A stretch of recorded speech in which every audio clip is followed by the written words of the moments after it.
Hey guys. Welcome to Radio Inc.'s Radio Masters Sales Series. I'm Editor-in-Chief Cameron Coates, and I'm really glad you could join us today for a special edition of the Radio Masters Sales Series. 3 minutes later, actually a sequel to our very first edition, and I'm happy to have, my co-stars from that first one back again. I've got McVay Media President Mike McVay. Mike, how are you? Very good, thank you, and congratulations on your recent promotion. Well, thank you so much. And we've also got Research Director Inc.'s Steve Allan. Steve, how's it going today? Good, Cameron. Good to see you guys. Great to have you all here because, it's been about 6 months even since we first convened, and there's been a lot of talk. And, especially here in the last few weeks, about the last week, we've had a look at the Q2 results. And, we're just kind of look over what we've seen so far and just review some of the topics that we talked about the first time around, because then it was very fresh.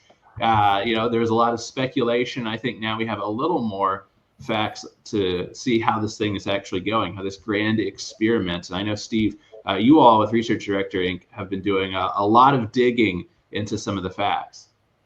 Yes, we have. I think what we have to start with is to talk about the year-over-year changes. Now, Nielsen did fall to winter, and we did winter to winter, 24 to 25. You can see on the screen we picked 6 demos. First off, I got to give a big shout out to the gang at X-Trends, because we could not have done this without the folks at X-Trends.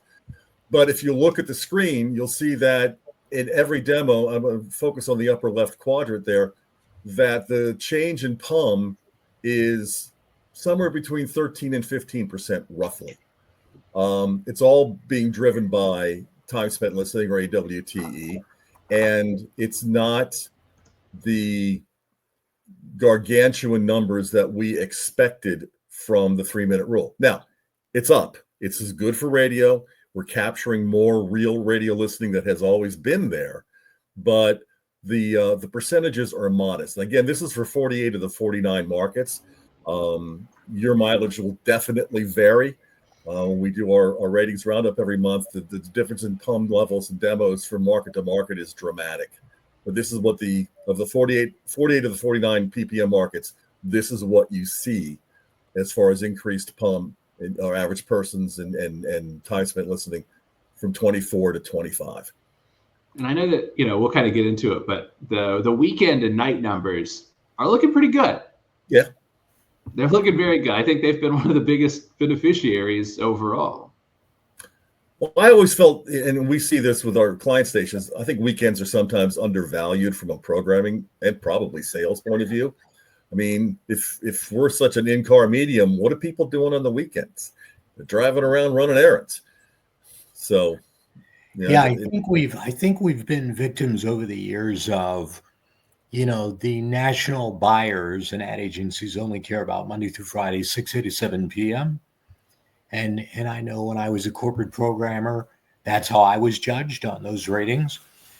But the reality of it is, and this magnifies it, nights and weekends are important. And I think the old theory that if you have good content at night, it can lead to content growth in the morning is valuable. If I go to sleep with radio on at night, then it could be there in the morning. Or if it's on my favorite station when I get out of the car, it could be there when I get back in the car in the morning. Well, yeah, and I know especially there's been a lot of talk with the last touch in the car, since a lot of the new audio systems revert to whatever was played last. So if you want them to listen in the morning, you ideally want them to have it on when they're getting out of the car when they get home each day. Well, also weekends, we have found over the years that a healthy music station should get around 50% of its weekly cume tuning in at some point during the weekend. Now, in many cases, that's more than tunes into your night show, more than tunes into your morning show. And so talking about a recycling opportunity, that's a big opportunity for radio stations to really use that as a launching pad to the rest of the week. And we'll jump into some format data here, but remember, if you've got questions, drop those in the comments, and we will get to those at the end. We want to make sure we have plenty of time for that. But, this is kind of what you're seeing on the format side, and if you're a country station, should you be alarmed? Right. Well, I think one thing just to point out what we're looking at here, the number of stations, that's how many stations were in each format group. And again, it's the same thing, 18 to 49, 25, 54, what we saw for AQH, CUME, and time spent listening. One of the things the Nielsen study had pointed out was how sports radio did not seem to benefit from 3-minute rule. I think the problem with that was they were comparing fall to winter, and there's a big variable that is missing in winter. That's the NFL. And also I think when you see the big jump in news talk radio from year to year, not a big surprise. First quarter of 25 was a little bit different than the first quarter of 24. Yeah, it also brings up a question of, when we say, the format variation, is it possible that country was performing well unto itself before? We did see a lot of country strength in the past. And so maybe the increase is not going to be as great as it was, where urban seems to underperform. Particularly, I know when you got into markets, Atlanta was an interesting situation as well. But the biggest thing overall, despite none of us seeing what was rumored to be seen, it's still up. And up is up. Yeah, that's the big positive. It just shows radio's power is bigger than we were being given credit for, frankly. So this is all a net positive. I mean, we're kind of slicing this thing a little bit different ways. Like, well, we thought we were going to get 25%, and we didn't, but we still got something. Well, that is the thing. I mean, it was originally projected by Nielsen to be about a 28% jump across the board on average, and of course, you can see some that have had, a big leap that are about that, but there are plenty that are under that. I don't see many that are over. Besides, I suppose, news talk. Is that a cause for alarm? Was there kind of a expectation oversell in that department, or are we going to see things keep trending up? What do you think? Let me jump in first because I'm going to be anecdotal, but then I'll allow Steve, who's always much more factual with the numbers. Anecdotally, I mean, I think the things we have to keep in mind are, while someone can be a meter holder for 2 years, there's churn. You have a lot of churn. People are coming in and out. Those listening habits are going to change. Locations of people are going to change. Number of people in households are going to change. And so, one of the failures of recent past, mainly because of finance, is that we don't market like we once did.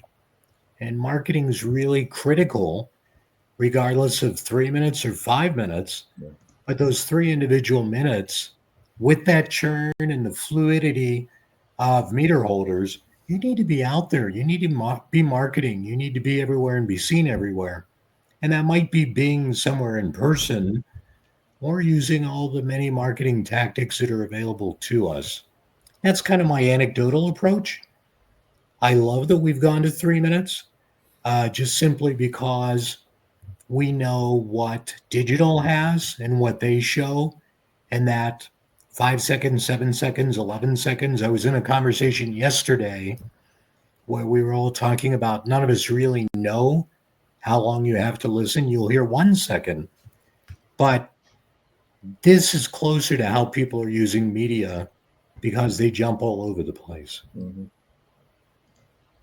Yeah, I think back to your question, Cameron, what are we going to see? Remember, we're trying to compare apples to apples by going one quarter to the next. To Mike's point, the panel's vastly different.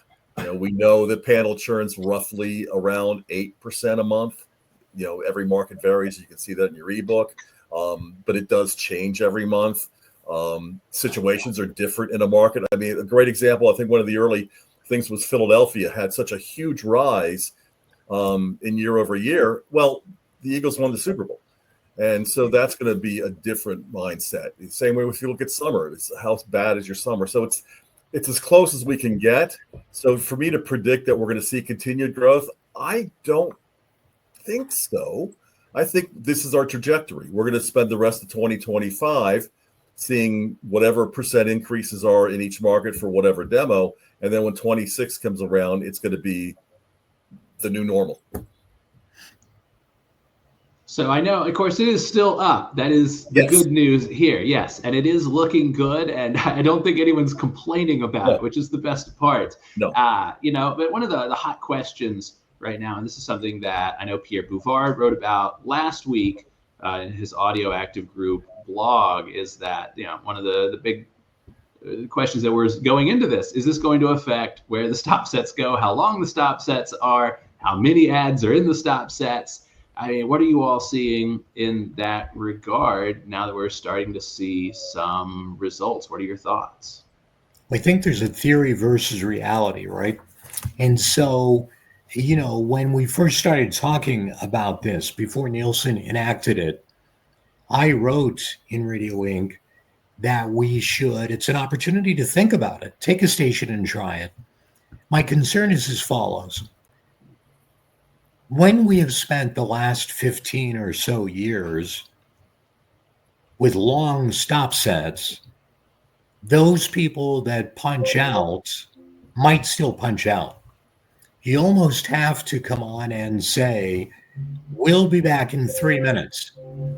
We'll be back in 2 minutes. Something that points how tight it will be. You see that on some of the video streaming services. If you're watching television, you'll see that someone will post along the bottom, the crawl will say back in 60 seconds. We almost have to do that verbally if we're going to go shorter. And then you're also guessing whether or not people will pay attention and hear what you're saying. Now, let's go back decades ago, before many on this call were born. 1982, I was part of a launch of a station called Magic 1057, WMJI in Cleveland. Station's still on the air. When we launched, we stopped 4 times an hour. We played 2 minutes at each stop set, but we sold on a unit rate. 60-second message cost the same as a 30-second message. And so most people bought the 60 because it was the same price. And so when we stopped, we were never away for more than 2 messages, and we promoted it that way. Not that long ago, a year or two before the pandemic, Seattle was the only market that I could find that had improved AQH. I was working for one of the large broadcast groups at that time. I wanted to see shorter stop sets. I believe we could get AQH to grow. And so as we looked at different markets, Seattle was the only one where we found AQH was going up. At that time, then named Entercom, now Odyssey, they had gone to shorter stop sets, and we're only running a few per hour. iHeart on a couple stations matched them, and the AQH in that market actually did go up.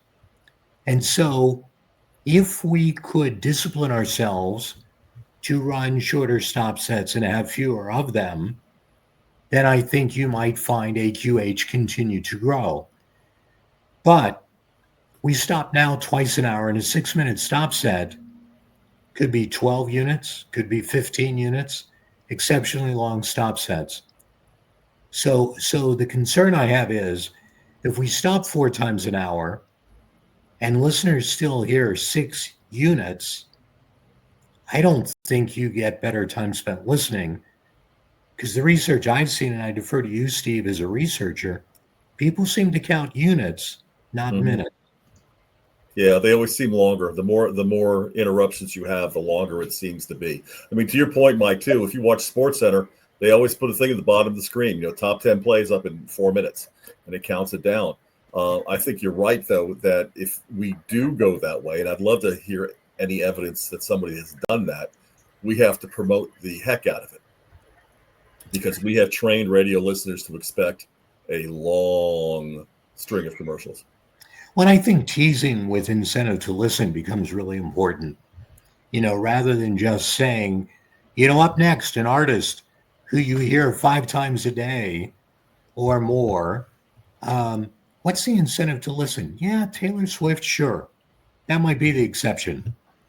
But, you really need to tease with some content that's going to bring me back.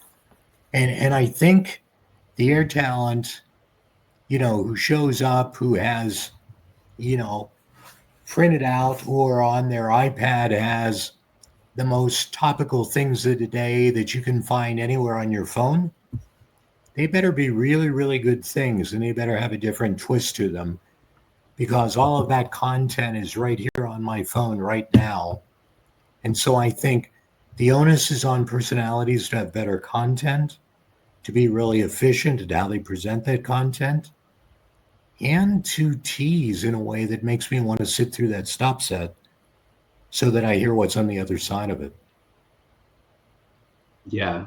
And I do want to make sure we handle a little bit of the sales side of this as well, because, I think really one of the main points of this was to start bringing in more national advertisers, and it wasn't just so we could have pumped up numbers and pat ourselves on the back. It feels good, yes, but it is also about bringing in more dollars to radio as a whole and showing that the value that this medium provides to brands across the country. And that is what the RAB is working on. I know they have their One Voice initiative, and a lot of great companies are involved in that, coast to coast. But on a local level, how can sellers start turning this into wins, or at the very least, make sure that brands don't see that they're suddenly getting more exposure and pull back? Yeah, that was something we kind of touched on a little bit last time. I don't think that's become the case, but if you're getting a 15% increase in AQH and listening and reach, and now the advertiser says, well, I can scale back my advertising. It's like, no.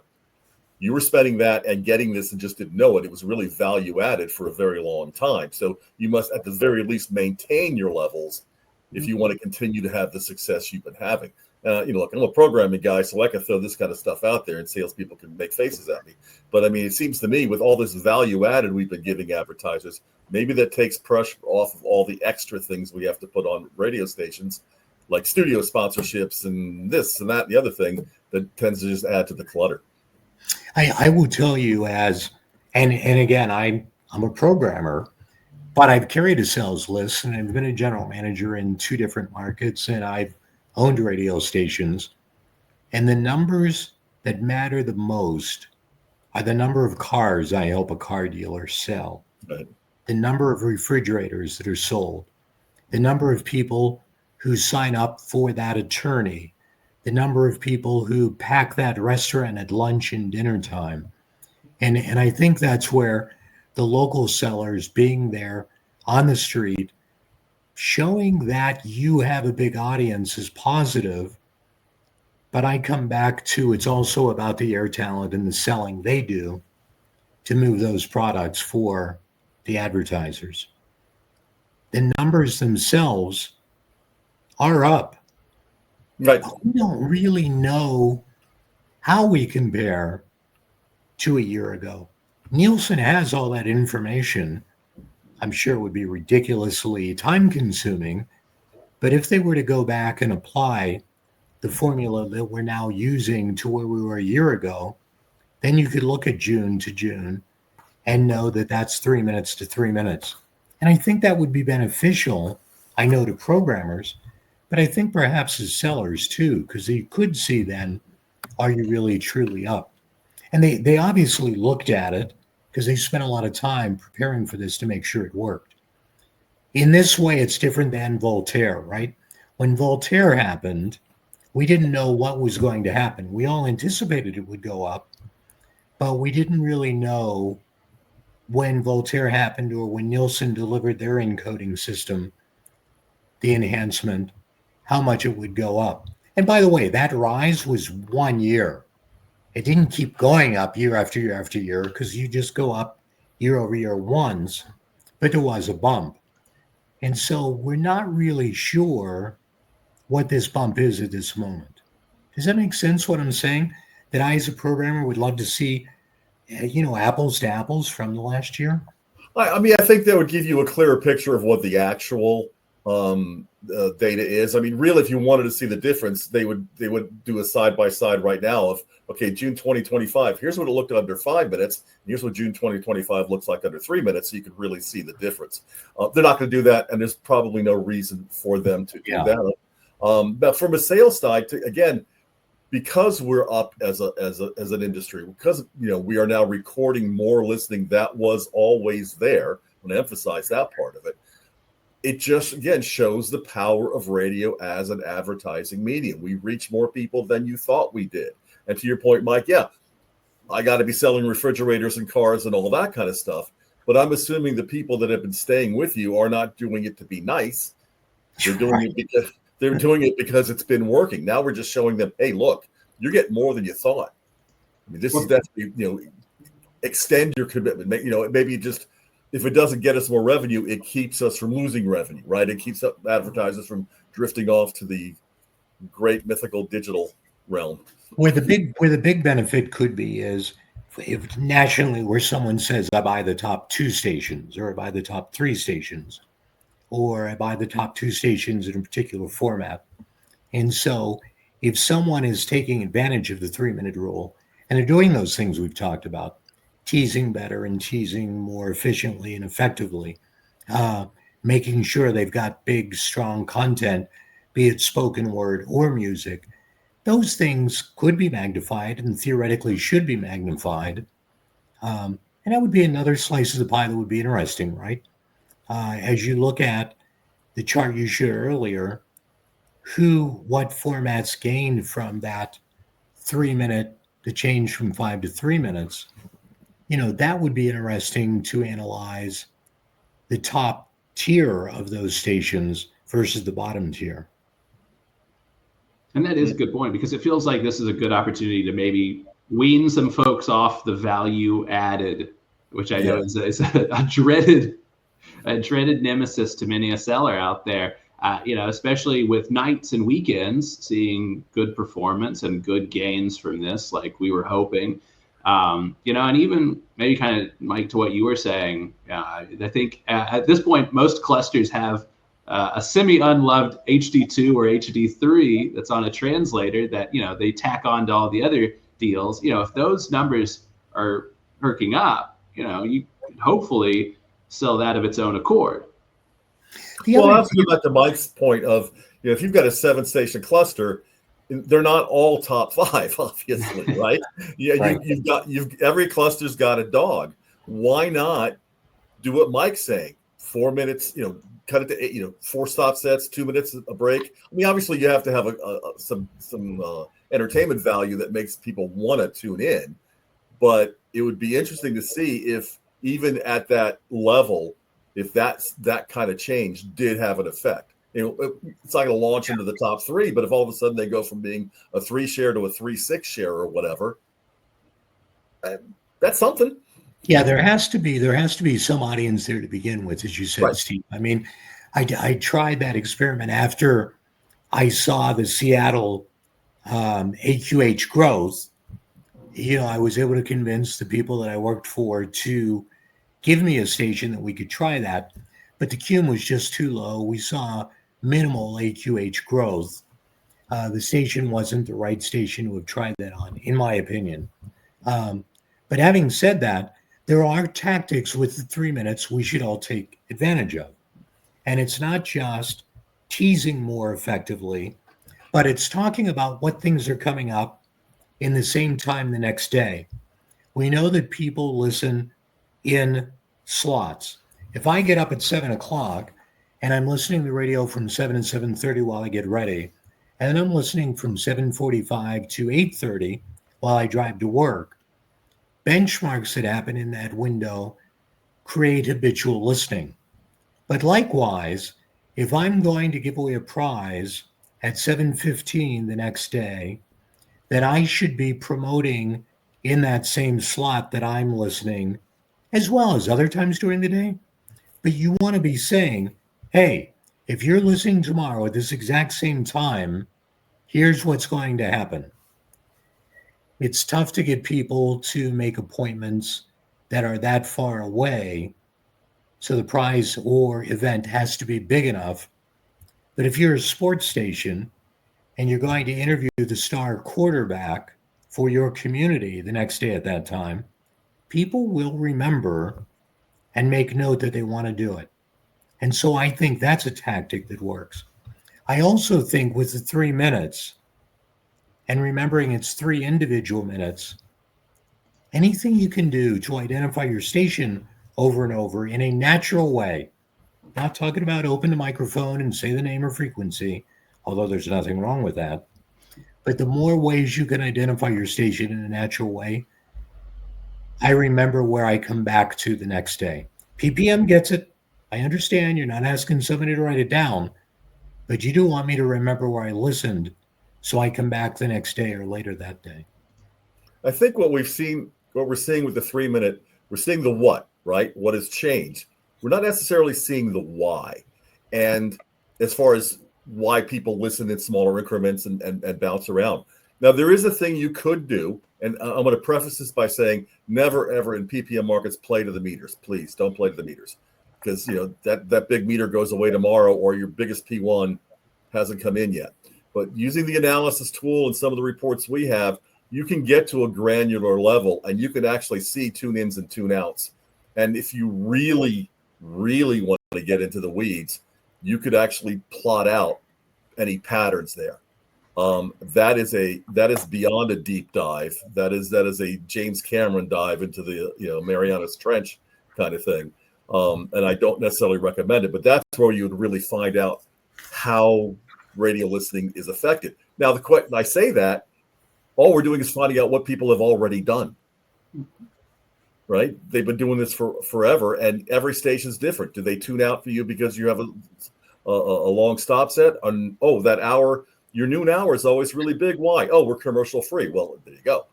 So some of these things can be answered pretty easily. Something you just said reminds me of, the early days when people really started doing those deep dives. I remember sitting with some very smart people who talked about how if you knew the audience coming through past the swimming pool liked really blue water, you would release more blue coloring into the pool. And if as they walked past later, it shifted to a lighter blue, you would pull water out of it. I don't have that technology easily at hand, but it sounds, Steve, like what you're saying is we can look at habits. And when these things happen, we see spikes. Looking in that granular level, years ago, when I was involved with WPLJ in New York City, the morning show did, blown off. It was like War of the Roses, Second Date Update. That featured a lot of markets too. And that feature showed a spike in meters. I mean, it was crazy. And I was at an event once talking to a program director, another great big radio station in New York City. And he said to me, the only reason you're not winning, we weren't beating them. The only reason you're doing well is that feature. And so granular is good. And maybe we'll see with 3 minutes as it goes on that there's an even bigger advantage there, because it's highly likely if that were to happen today, we might see even bigger numbers based on that feature. Well, and that's the point. I think you look at the 3 minute rule is just giving us more data we can analyze, right? That listening has always been there. It's just now we're getting to see it.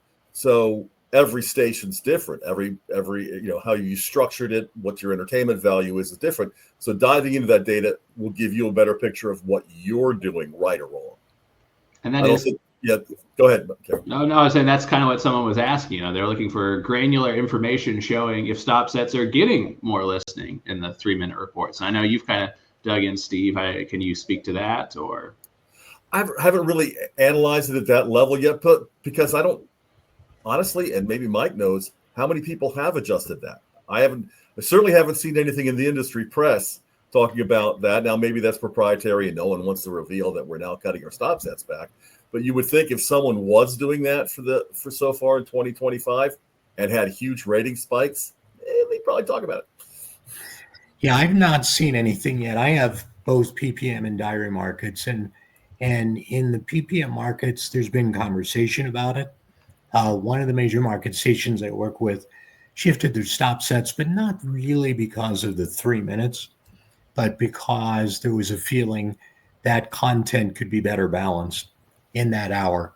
I have to tell you, I would love to see people, as we said, take those lower performing stations and somebody try it and see what they get out of it, where it's not going to be critically important to the revenue in your cluster, and see how that goes and what happens. I'm afraid to. I mean, people like us get fired, when ratings go down. And so, and, and stations lose advertising when ratings go down. And so I'm nervous about it.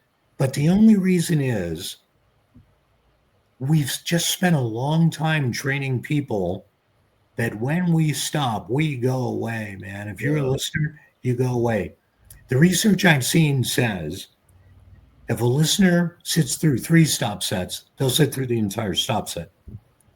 But somebody who punches out is gone. They don't know how long that stop set is. They're not waiting. They go. And so the objective for having more stop sets and shorter breaks would be twofold. One, the obvious of being better for your advertiser, but 2, getting listeners to stick around longer. And at this moment, it seems counterintuitive. I think it'd be interesting to have more research into that. I know that's something that I was talking about Pierre's blog post from last week. They shared some surveys about how long it was before the audience really bottomed out on a stop set. But it was done in 2011. That was a pre-TikTok, Instagram Reels, YouTube Shorts world. So I feel like maybe it's time to brush up on some of that and figure it out. Because we're all looking for winning stories right now. And that's what Keith was talking about in the chat. The real hope is that the adjustment would grow revenue, like we were talking about. We're just looking for positive sales stories. We're still very early in this process, but now is the time for, like you say, Steve, for folks to start saying that there are winners. Well, I also think too, to your idea there, Cameron, that data already exists. Nielsen has all that. Nielsen could go in and commission a national study. I'm giving them work to do. A national study that analyzes stop sets across the country in PPM markets, and just do a national, like they did with winter to or fall to winter. Why not do that? Why not just show us exactly at what point, like to Mike's point, where's the punch out? Is it spot 1, 2, 3, 5? Because I know years ago I think there was one study where they said, that 80% of the people that at the end of the stop set were there at the beginning, or was it the number of people was about 80% of the figure at the beginning? I'm sure most people didn't sit through. Let's find out. Let's find out how much that. I mean, wouldn't radio want to know that?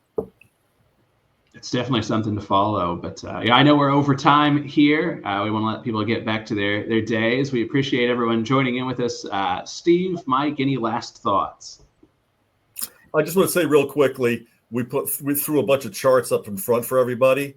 If those charts are on our website, they can go to researchdirectorinc.com, click on a blog, and they're in the blog. So if you want to take a deeper dive and looking at those charts, help us out. And I would just add, think ahead, know what's coming up. Strength of content is really important. We didn't talk about the competition, but think about where they're stopping and what they're doing. And is there anything you should do that counters that?